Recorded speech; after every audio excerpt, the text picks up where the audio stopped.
영어 거기 같이 ям 누아이 리크샤 또 올라게고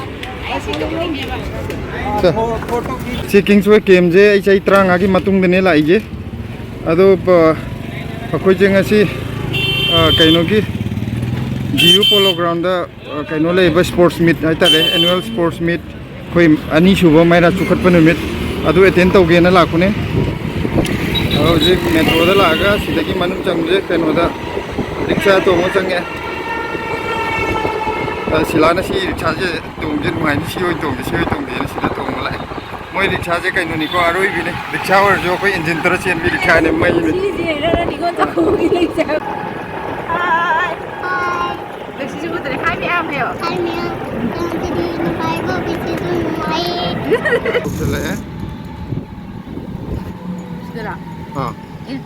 Aku hobi kau re, kayu yang nak thap nanti nak nak pun itu Delhi Maitai Coordinating Committee, kau hobi mana cang aja.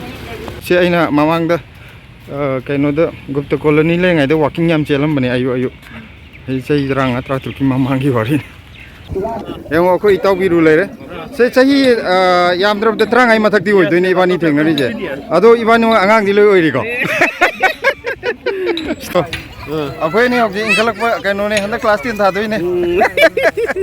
Ini una dah ba. Mana? Hamnu sih. Ado ni. Tung dah ha. Mana? Delhi le una fang na tu je. Thai nang na scooter rom ko thabi. Envy ma. Ya. Nisi. Dari gari ini tu. Train tu orang thap tu. Ninjang diri bakang ni. Nisi. Kau deket terus. Ado ni.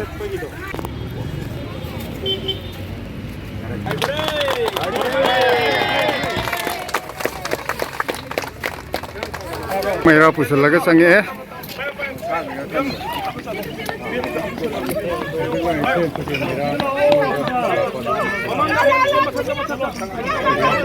Merah logo ini. Aku sih dia yang Delhi dah semai naga. Aku yungi woi naga. Aku ini sports pangku je. Jam nungsi bama fau ni bese.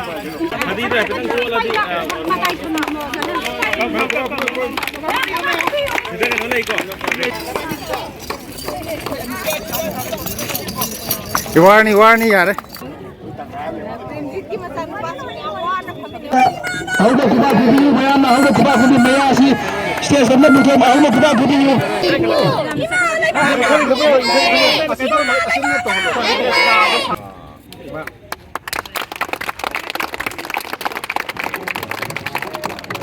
sesuatu dengan cara thangna bagi program ini sih je. Dia aku ingat sih di canteen naik kedera mayam gi kano refreshment sudah dah angang ngom bakara donation tu baga matang program gi mating oina na ba silli ni sih na singju jadi hau dong malah atai di kang di singju buat dia kau jadi tak hau re Mama kanchan की mummy आपको बुला रही है क्यों बुला रहे हैं कहाँ पे है मम्मा सीधी को है अब ये सोना का ले वो मोल बोल गया अरे नोई लगी तो खगा साइड है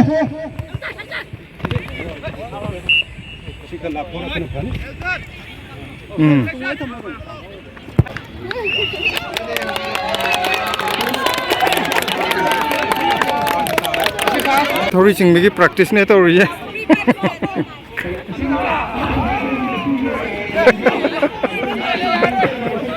अंदर सिलाजु लमजन चलगा तो रेसे माताई दा थांगी जे सोन गे अनि छुबदा ये लमदगी सोना कंदगी सी मपाज दे ओइदेबा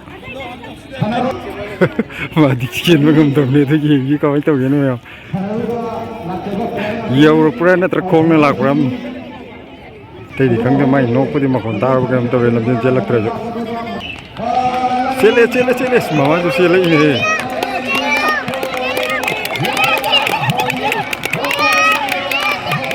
ये sila jadi dalam jenis yang mulai piyem lah itu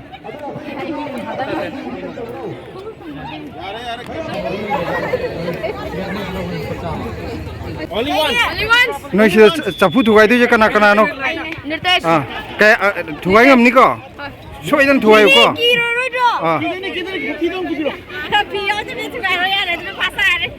saya sonde yang mau capu tuai itu bukan gue je orang YouTube tu lah dong ni At the back side. very goodจะพูดถูกไว้ก็ต้องการกูจะ YouTube ตลาดต้องในเทโรในเทโรโอเคจะพูดถูกไว้ก็ต้องการกูยังYouTube กี่พอเรื่องอามุตเสลงแค่โน้ตถูกไว้ก็ต้องนี่ก็เนยอันนี้อามุตช่วยตัวนั้นทุ่มก็ใช่ลำดีนะพาสยังกินตัวมาเลยแต่เสร็จตรงนี้จ้ะพอมากันนี่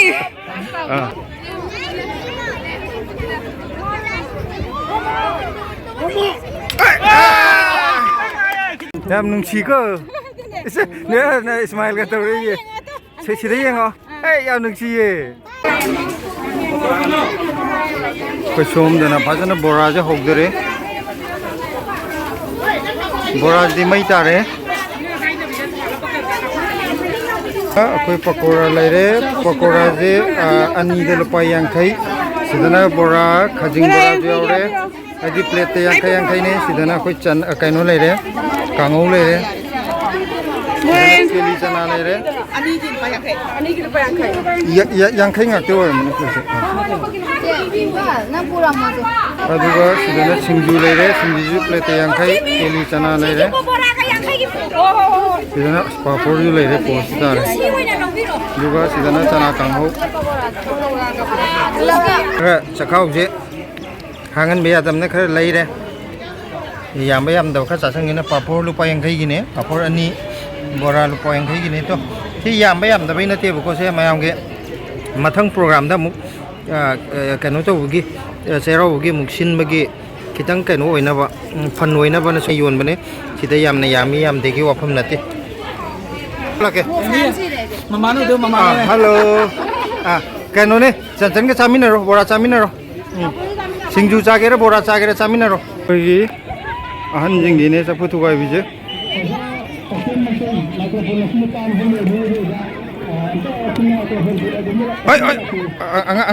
Angang jangan lakano, angang jangan lakano.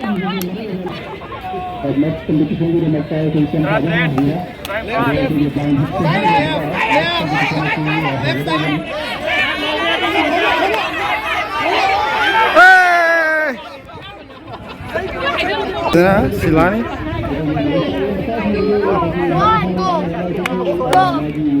Maya mujik silane tom tu re.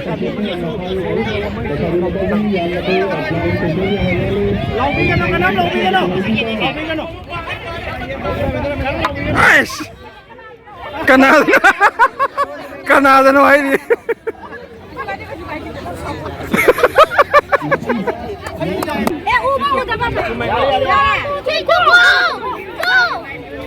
Kaya na suhu udri apa kaya nom hai dah. Ano option 0 fee ma thakta.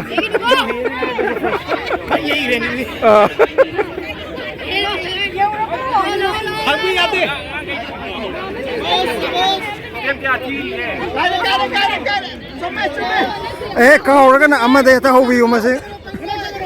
Maya isan ngoyo.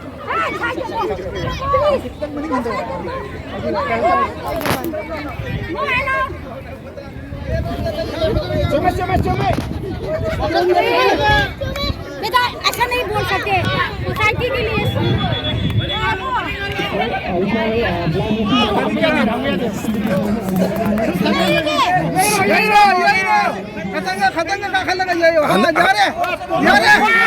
One, two, three, yes!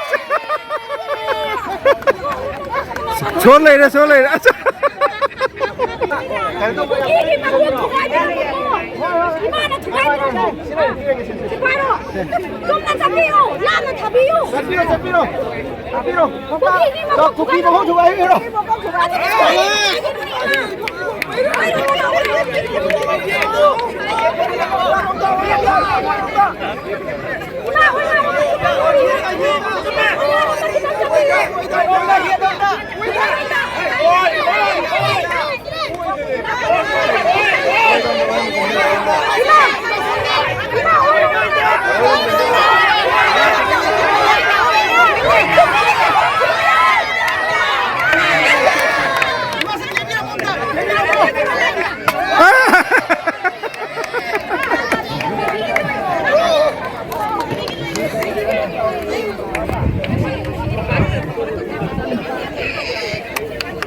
Makok matang tau gibi jeng di certificate pina na ban sonda certificate ni na ko pina ham kan honari man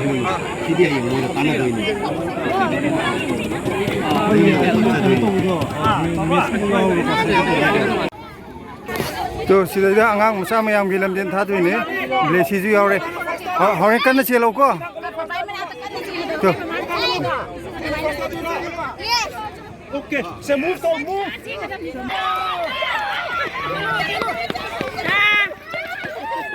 yeah chele sarau je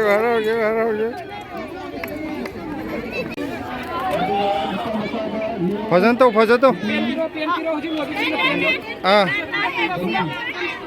che akoi yaura kanu haiba mi je hanam tan nam ge ko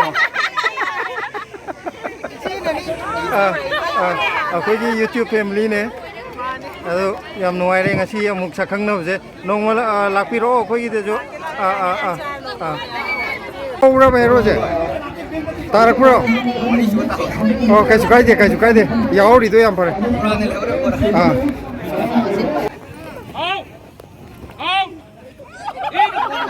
ani to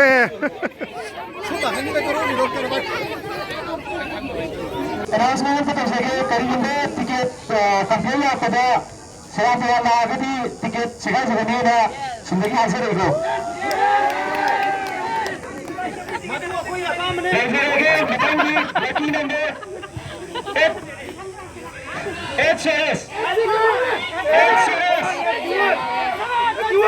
It's 8 and it's going to go 3, at 3. Am hogi china angangi kainoni spoon race ne sida marbon hapka tahan ba yade ko tahan dana chin ga dawni ko moi angang macham cha gi khutno im paen dori haidi maya da lumbani asi pare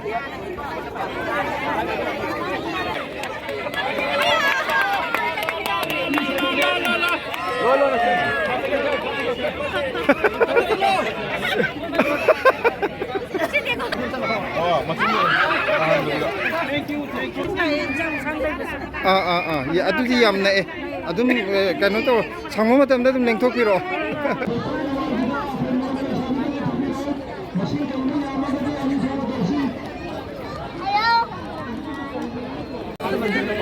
sidana akoigi thauri chingbi tako war gine adopse thauri chingmi da yarok da ba laisabi akoigi mapangan kan ba laisabi jing amta mauna ngaman ba yaroi ko horen mauna ngaman ba yaroi dana maujing ko ching ba yaw ko da ba maujing maugi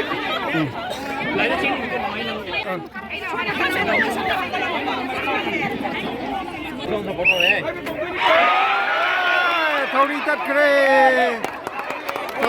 kre